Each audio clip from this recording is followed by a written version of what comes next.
week ago today, I broke my nose. And one of the things I hear most often, have heard most often this week, is when people have seen me or come up to me and they say, ouch, what happened? So here's what happened. There was a lot of video, but unfortunately the video got destroyed, so we only have one picture from what happened. Dell?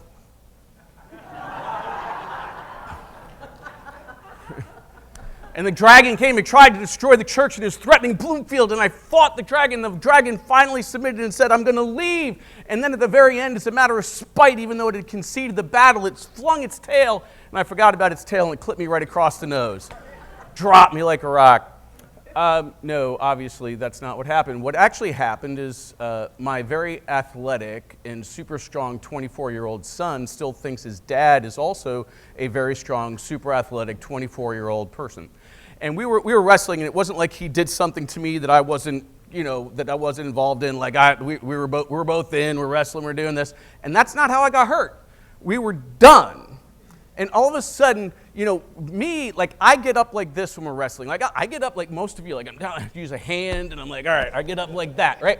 My son still does some of those super athletic, like fancy, like jump ups directly to the 2 feet without using anything else. Only this one, he decided he was going to somersault. So he somersaulted, and as he came around, the back foot came whipping around, and the corner back of his shoe caught me right on the bridge of my nose. Right?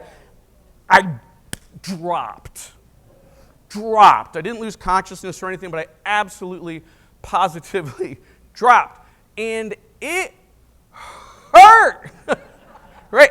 And it still hurts, and I'm still dealing with consequences of that. But one of the things I thought about when, going through this was, why did I want to have a better story than that?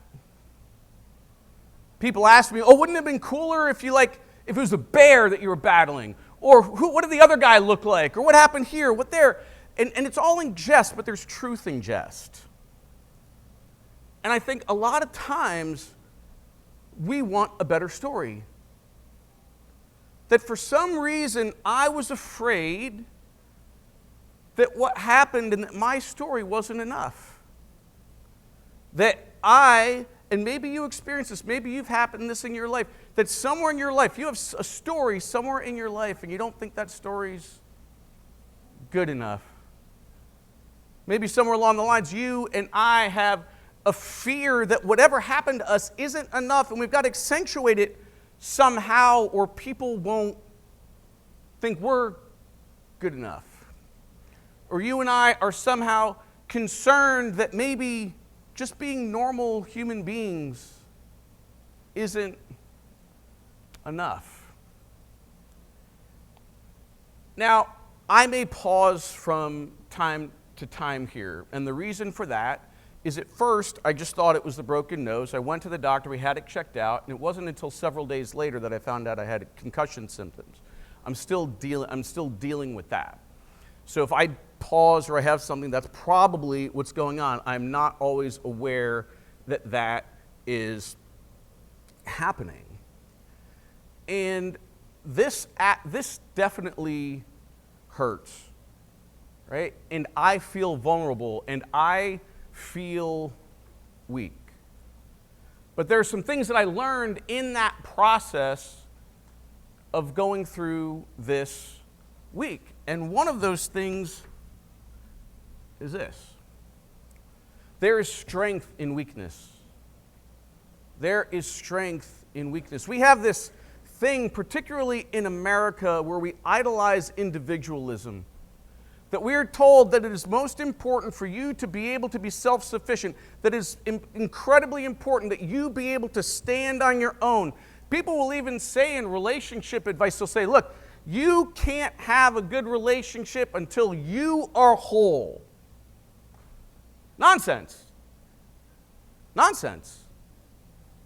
It's one of the biggest lies that we have in this country, that we have to be able to handle ourselves and do everything on our own before we can enter into a relationship with other people, that we are somehow supposed to be having the sin of individualism. When we are built and we are designed to be in community together. In community together. Now, I was scared, right? When I hit the ground and I'm down there and there was so much blood, right? And I don't know exactly what I'm doing. I'm down here and somehow, like, we're outside when this happened, by the way. We're outside. And I'm just bleeding, like noses bleed a lot and heads bleed a lot and all that kind of thing. And I don't know what's going on because I don't have a mirror. I don't know how bad it is at the time. All I know is, like, you ever use your hands and you cup your hands to get some water? Right? That's the kind of blood that was going on, right? So I had my hand and I'm cupping, I'm trying to hold the blood in my hand. And and all of a sudden I realized, oh no, I'm outside, it's the grass. I don't need to be holding the blood, right? It's like, where was my head? Like, clearly my head wasn't and still isn't okay. To which a number of you are immediately thinking, look, we've known your head isn't okay since the day you walked through those doors, right? So that's nothing new. But we're not asked to not be afraid. We're not asked to not have stress. What we are asked, and one of the readings says, is that do not be paralyzed by fear. You can't help but fear. If someone says you don't have faith if you don't have fear, is absolute complete nonsense. The reason we need faith is to help us through fear and stress and anxiety. If we didn't have any of these things, we wouldn't need God. We wouldn't need the Spirit. We wouldn't need Jesus to help us go through these things. Fear is going to happen. Stress is going to happen. Do not be paralyzed by fear, for I am with you.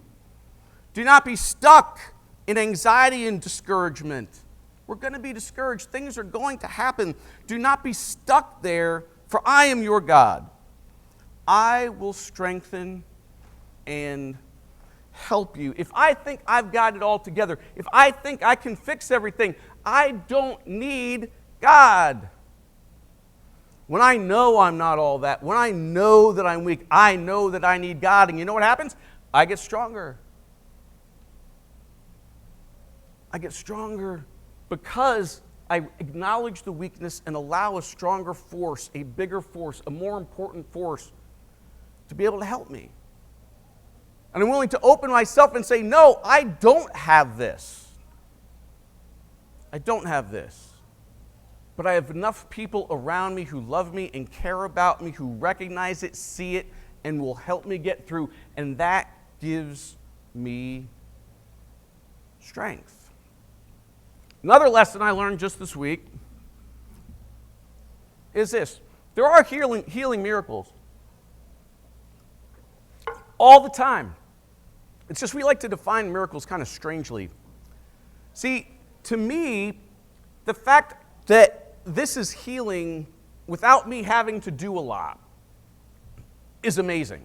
The fact that God and evolution have designed and created the human body so we have so much happen to us that we can still heal, I think is an amazing miracle that God does. But it's not all of it.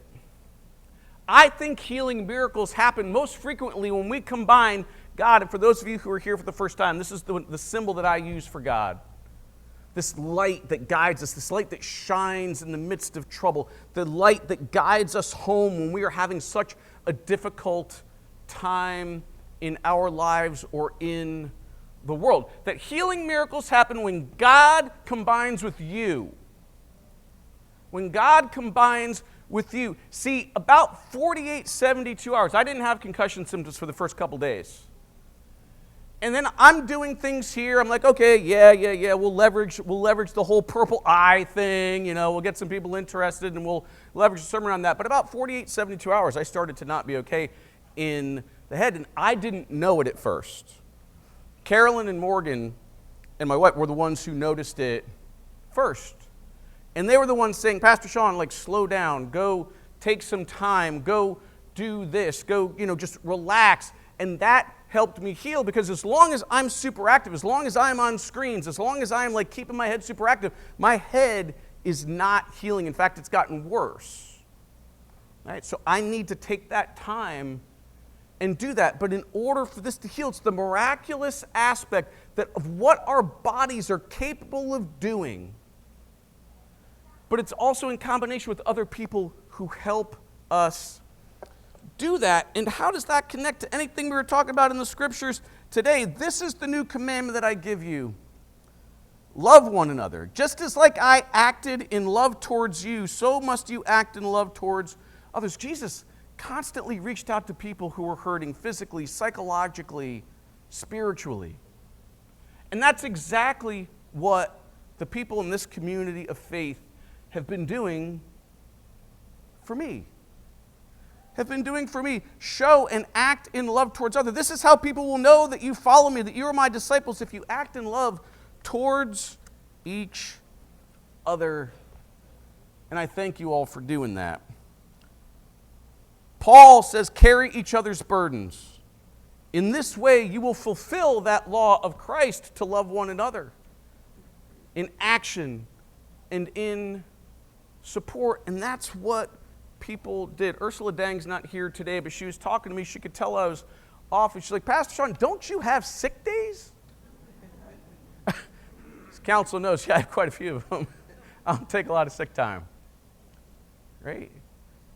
But it's the people caring, stepping out and saying the things that may be uncomfortable to say. Pastor Sean, you don't seem all right. Let us help you. Pastor Sean, why don't you go lay down in the living room or in the chapel, or why don't you just go take some time off? We've got this. We're going to be okay. Because we've got you.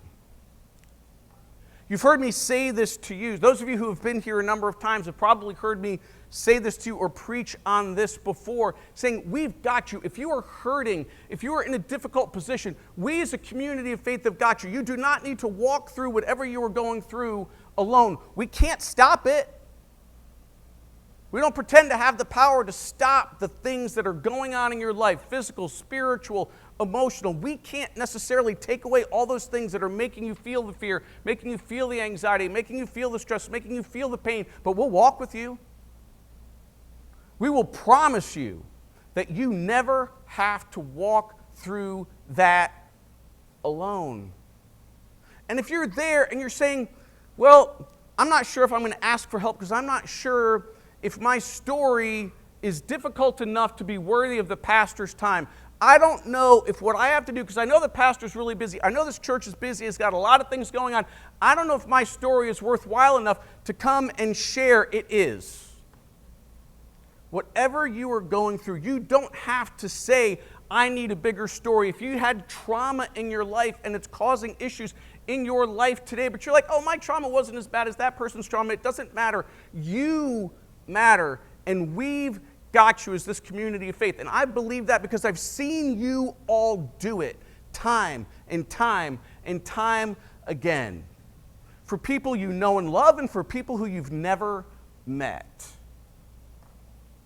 It is an amazing thing that you do, that we can say, and I can say with confidence, that we've got you, but I can say it even more now because I felt it. Because you have done that for me. When I wasn't okay, and like I said, I'm still not, I keep hearing this from so many people in this community of faith. Pastor Sean, we've got you.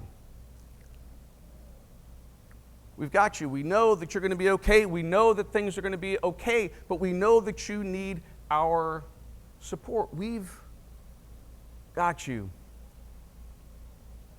Every single person here has something going on, whether your blood chemistry and your brain chemistry is such that you're naturally like happy and shine happy energy because you've got amazing brain chemistry and a good life and all that, or whether your brain chemistry was much more difficult, or whether you had trauma in your life and you're just not feeling there, whatever that is.